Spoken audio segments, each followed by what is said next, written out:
The book is this one. Yeah. So you said replacement fields, Ersatzspielfelder. Yeah, I assume that not all of you are familiar with German, so it's metaphoric, the title, and that's a substitution or compensation, or as Jerome said, replacement, which is of course a football or soccer metaphor. It's a game, it's a play. It's a field. I will say a few words on why I use the field notion also with regard to methodology. And when looking through different language, you find le champ, which is the Bourdieu notion of field, which makes us remind also that a championship is somehow very much related to fields where people started playing football 150 years ago. So the book, as Jerome said, was published last year, about a few weeks before the World Cup in Russia started. And that was also the one of the main ideas, and this is also why I chose the focus on autocratic rule or autocracy today. The book has 8 chapters. These are the numbers, and I will not lead you through all of the book because we only have like 45 minutes, but just so you get the idea. It's of course not a book on football itself, but it's on the relationship of football and society with a specific view on power and power relationships. It uses Bourdieu's approach, but reflects also a lot about neoliberalism, our understandings of neoliberalism, and the ways this neoliberal model is linked to football in different ways than it is, for example, with regard to the general economy. This neoliberalism, which has to do a lot with our wishes to be successful, self-exploitation. If you talk about neoliberalism, as Wendy Brown, for example, does that, much of the focus is on the losers or perceived losers of that process. And the difference in football is that actors in this neoliberal field of football are actually not losers but winners. The least paid professional football player in Germany earned, I found out about this, 118,000 euro per year, which is twice the average pay of a German worker, and this is the very least paid. Yeah, and so you see that there is a lot of people working in the German Football Association earn 140,000 euro per year on average, including secretaries and everything. So we have a field of winners, but at the same time it's also neoliberal, which leads us to the idea that these neoliberal practices and understandings can lead to positive emotions, which is a major difference to the view on neoliberalism, which produces losers in much of the diction of social sciences. But here we have something different, that winners are honored in a way. Okay, so this is the first chapter. Then I talk about political subjects in football and their dispositives, a term from Foucault. I will talk about this. Political actors in the field of football, political actors, politicians, for example, but also journalists or other persons who produce discourse on football. Then the commercial imperatives and the public good.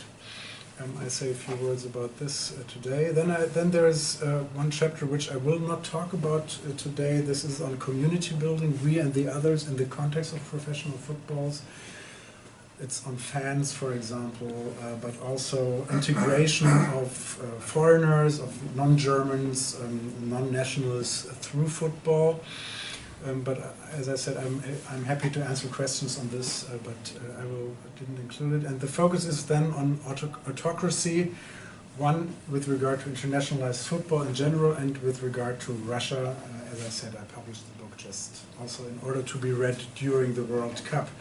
And by the way, I mean it was relatively well sold in Germany, at least for if you compare it with the other books I've written so far.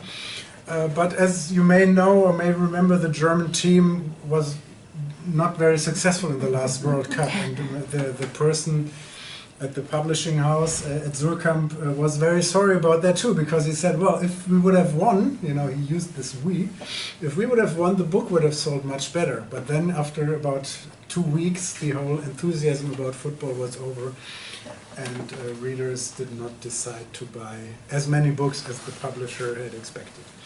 So this is why I can bring some here. And then there is a conclusion. I will go on with this first field. I mean, the starting point was to reflect about the immense popularity of football, of sports in general. As far as I'm informed, the event which is televised the most in the world is the American Super Bowl in American football. But if you look at how many people in the world take note of football, of soccer, figures go up to 2 billion visitors over the world. I concentrated, you know, on Germany, some on France, some on Russia, and this popularity is, you know, it's very striking. You can see some examples here. Like 7 out of the 10 most popular Twitter accounts are held by football players or by other football-related persons or organizations. The 9 most popular Facebook accounts in Germany are by football players. Since 2008, football games drew most TV spectators in Germany. Very interesting. 2011 was the year when the female World Cup of women's soccer took place in Germany, and in that year it was the final game of that competition which drew most attention. So it's not only related to male football, whereas in the book I'm concentrating on male professional football because of its popularity.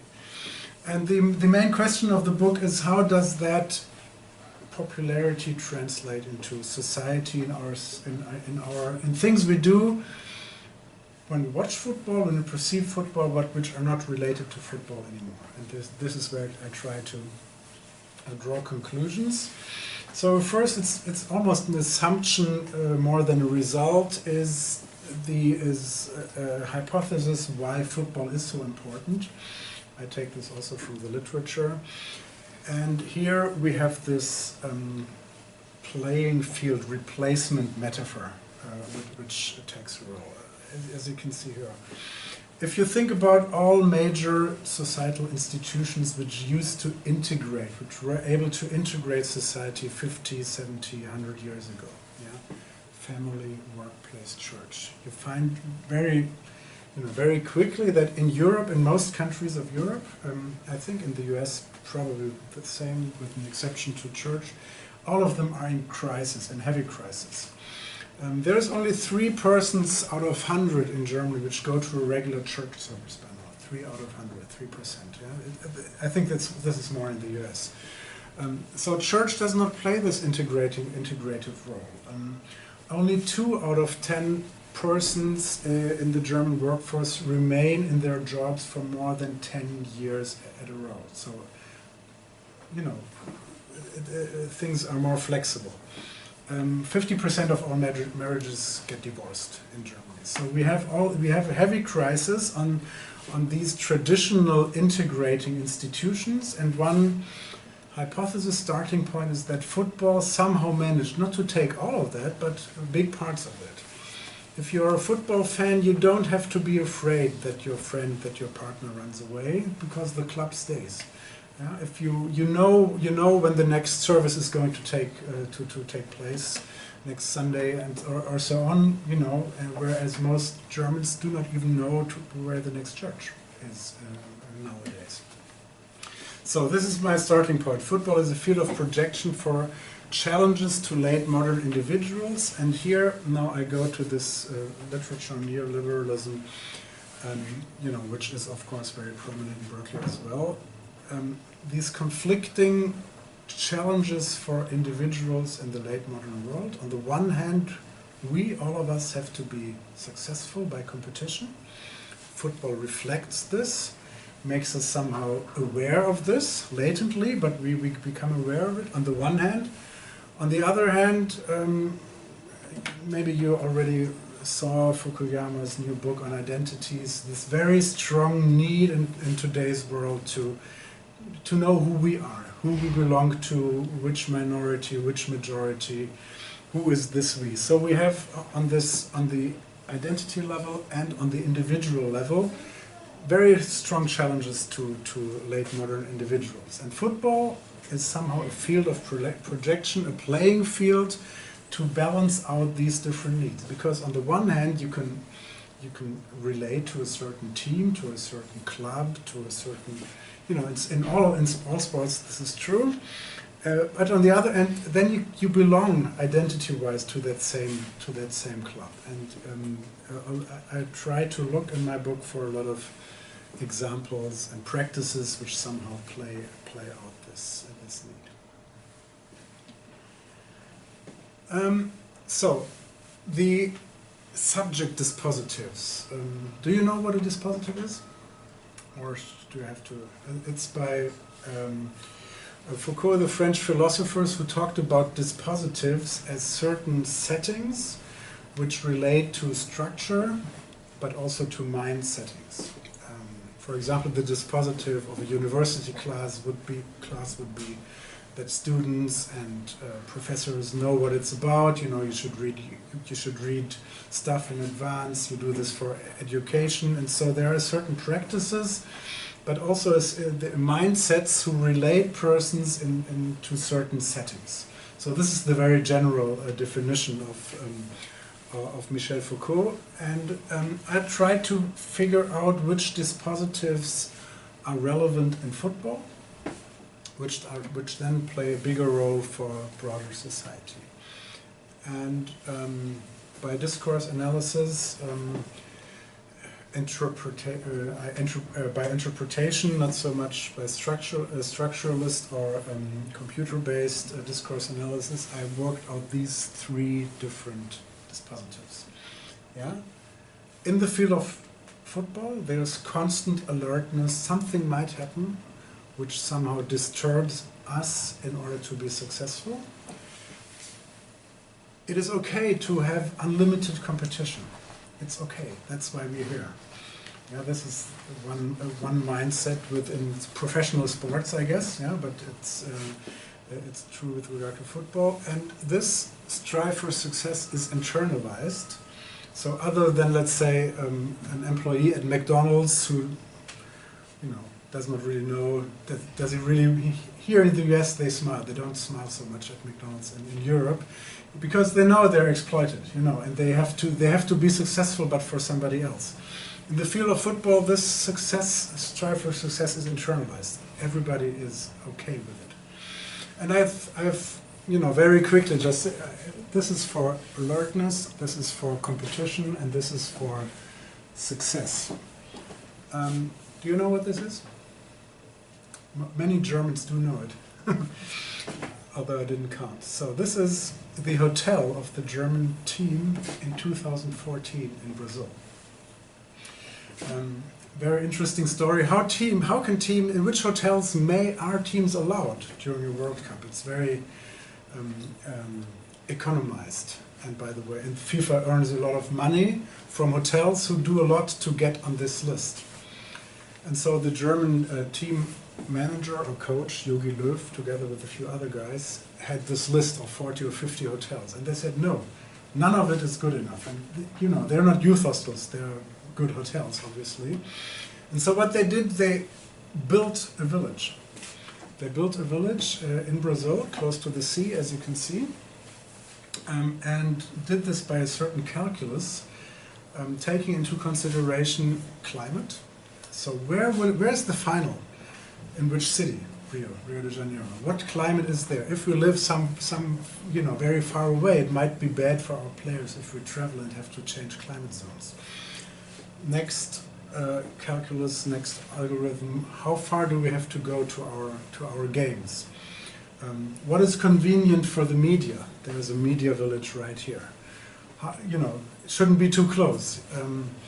And so on. So they built this village, and Germany won the World Cup. And in the discourse, it says nowadays, very wise decision. very good. You did not, you did not go along with all these bad hotels in Brazil, but you chose this one. And contrast is this, 2018, this is where the World Cup team of 2018, the non-successful one, lived in Russia. It was chosen because it was close to the final and semi-final in Moscow. So the team management said, we're probably going to make it there. And so it's best for us if we don't have to travel. That's why they chose this in Moscow, which meant they had to travel a lot in advance. But then unfortunately there were some delays in construction, and during the World Cup there were 2 days without hot water. I would say, maybe take a cold shower, so what? Yeah, but the players did not agree. So there was a very bad mood, and in the end, the team was not alert enough. The management was not alert enough to choose the right place where to live. And you can find a lot of other examples. Unlimited competition. This is 3 players, Boateng, Müller and Hummels. I don't know how closely you follow it. They were sorted out of the team just a week ago, although they were the very successful players of the 2010 and 2014 teams. And there was a lot of discussion about it, important players, and they will not play in the German national team anymore. And all of the 3 players said, okay, we're okay with it because football is about competition and about unlimited competition. So we are, in a way, happy that the younger players can replace us to be successful for the German case. And then you have this strive for success, this dispositive, which is internalized by all players. This is a football factory in Brazil, in San Felice, close to Sao Paulo. They accept 50 players every year. 50 players every year. It's a company called Traffic, which is a very ambivalent notion, and they're often accused of human trafficking because they buy these players, 50 of them every year. They own 4 clubs, professional clubs in Brazil, in Portugal, and in the US, and they cooperate with Manchester United. And the company owns the players' rights with any contract for the rest of their life with 50%. So the company gets 50%. And what do the players within this system say? They are very glad they made it. They are very glad to be owned by a company. There's a lot of interviews about this stuff. So this would be a third example of this internalized, another example for this internalized strive. And then the next step, of course, is to reflect to which extent these dispositives are rooted in our everyday life. And the book writes a bit about this.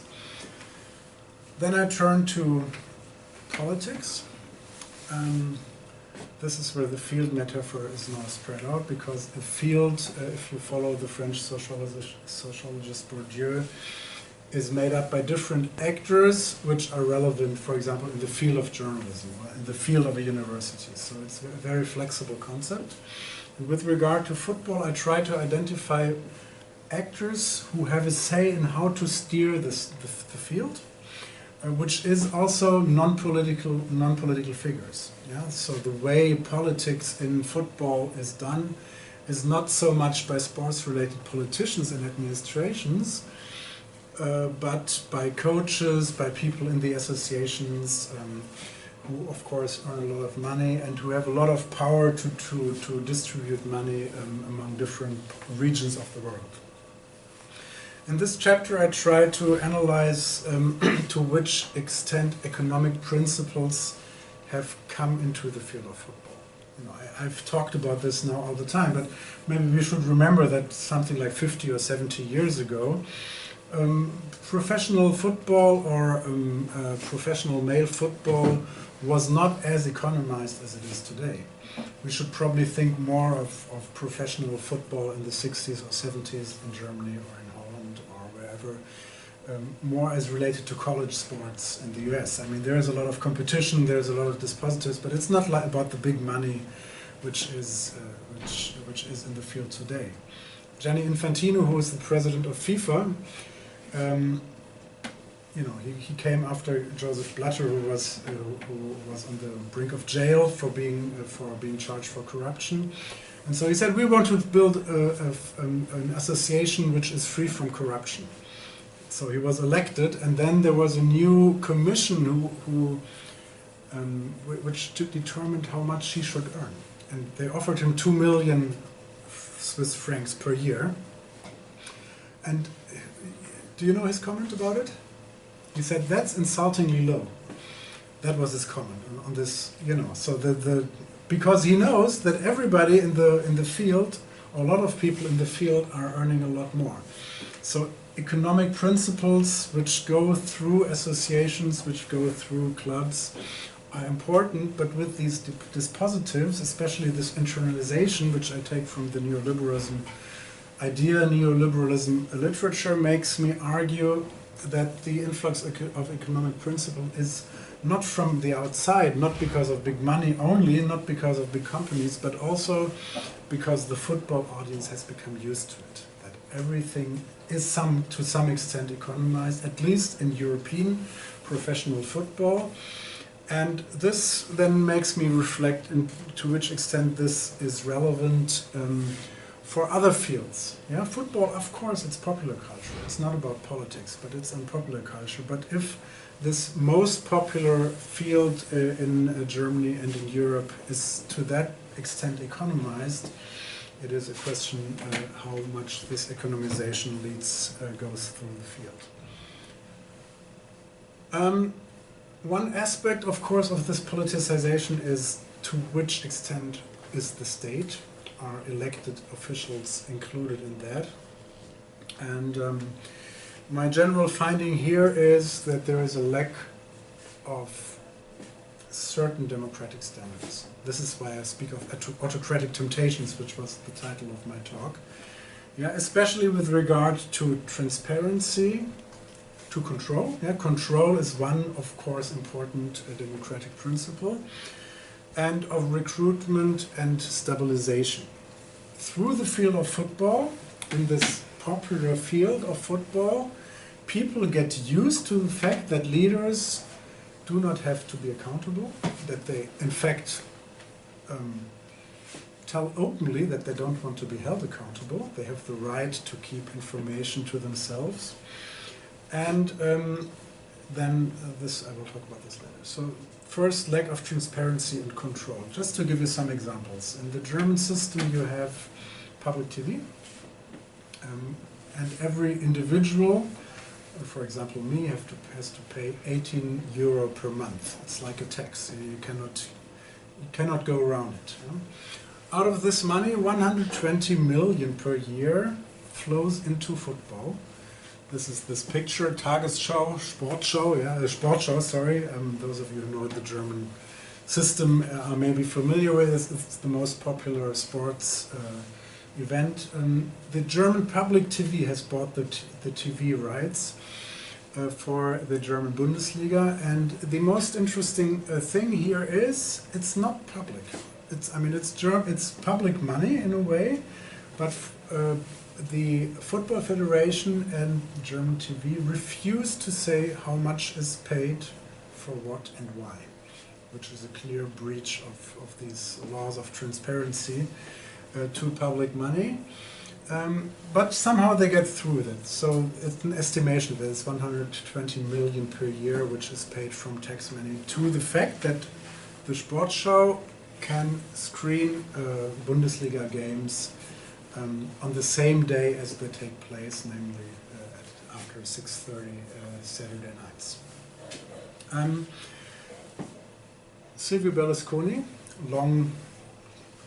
for a long time Italy's prime minister, and the director of TV Mediaset, who was the first in Europe, together with Rupert Murdoch, to find out that pay TV and football are very successful, economically successful.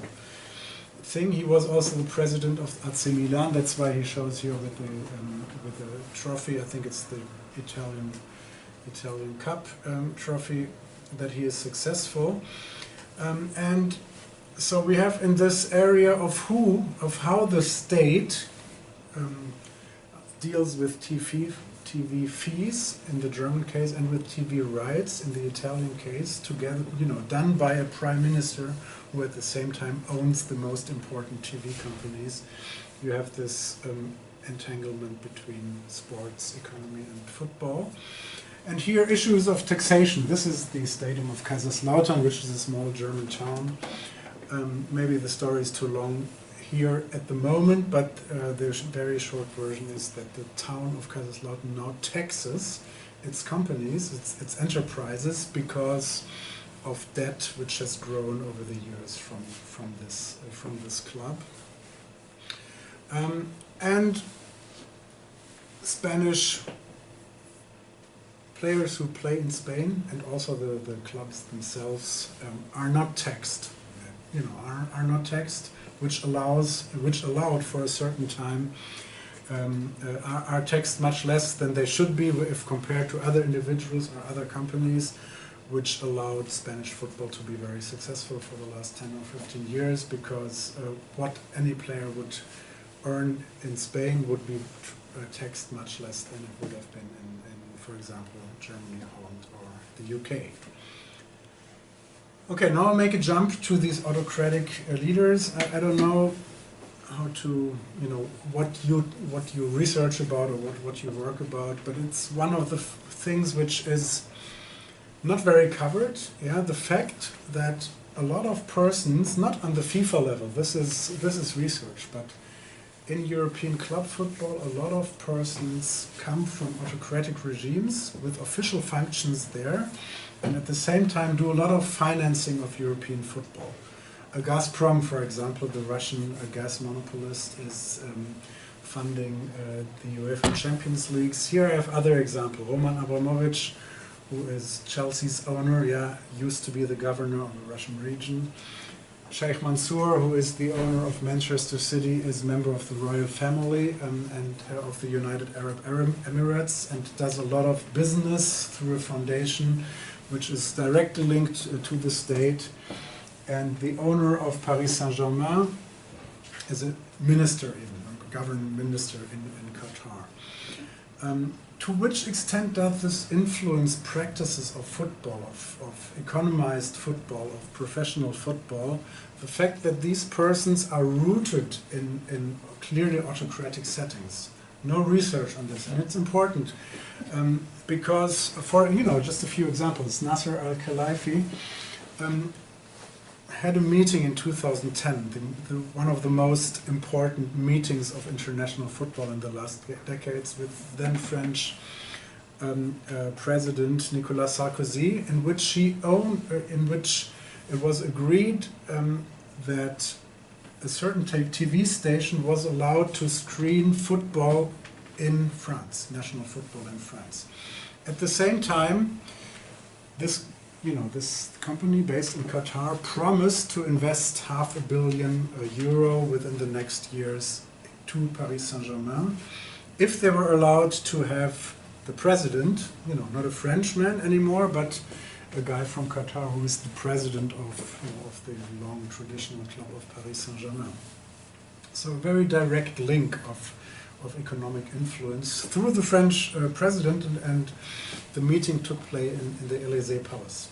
And there I can add a lot of examples. I don't want to be too long here, but the extent to which the internalization of football imports autocratic practices by persons who are used not to being held accountable is largely under-researched. I have 2 chapters in my book, one on this level and one on Russia itself, but this is only scratching on the surface. One of my conclusions is that standards for actors in democratic countries, like being held accountable, are systematically lowered by this. And so this is my last slide. What have I done in the book? The line of explanation is as follows. There are certain practices in the field of football which follow economized neoliberal dispositives.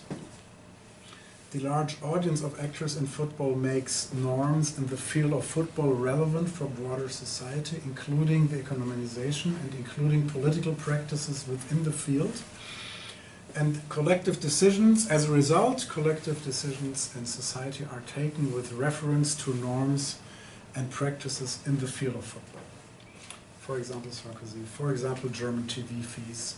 Namely, refusal of officials to be held accountable or to be transparent in their field.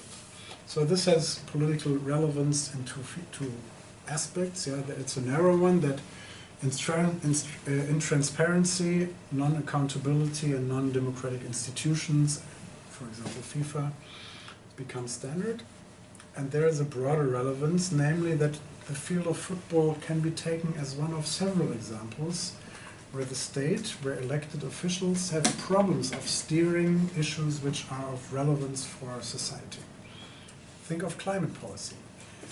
How could the state really steer people to be, to behave more climate friendly? They can only do it indirectly, because if they have direct rules, as is the case, by the way, at the moment in Germany with regard to gasoline and diesel standards, it's very bad for their reputation, and they will not be elected anymore. So democracy here is somehow has a glass ceiling, if you want to use that term, with regard to steering people, to making people behave in the way politicians want. And football here is a good example to see what happens if actors in a field are very powerful and politicians in a way only have the choice to stay out, or if they want to get in, then they have to play according to the rules which are relevant in the field, in the dispositive. And in that sense, I hope that I have shown in the book, and maybe also here, that this field of football and power relations with regard to football are, it's not just a hobby issue, but it's a certain example of relationship between the rulers and the ruled, which has become prominent in Western democracies, including the US. Thanks.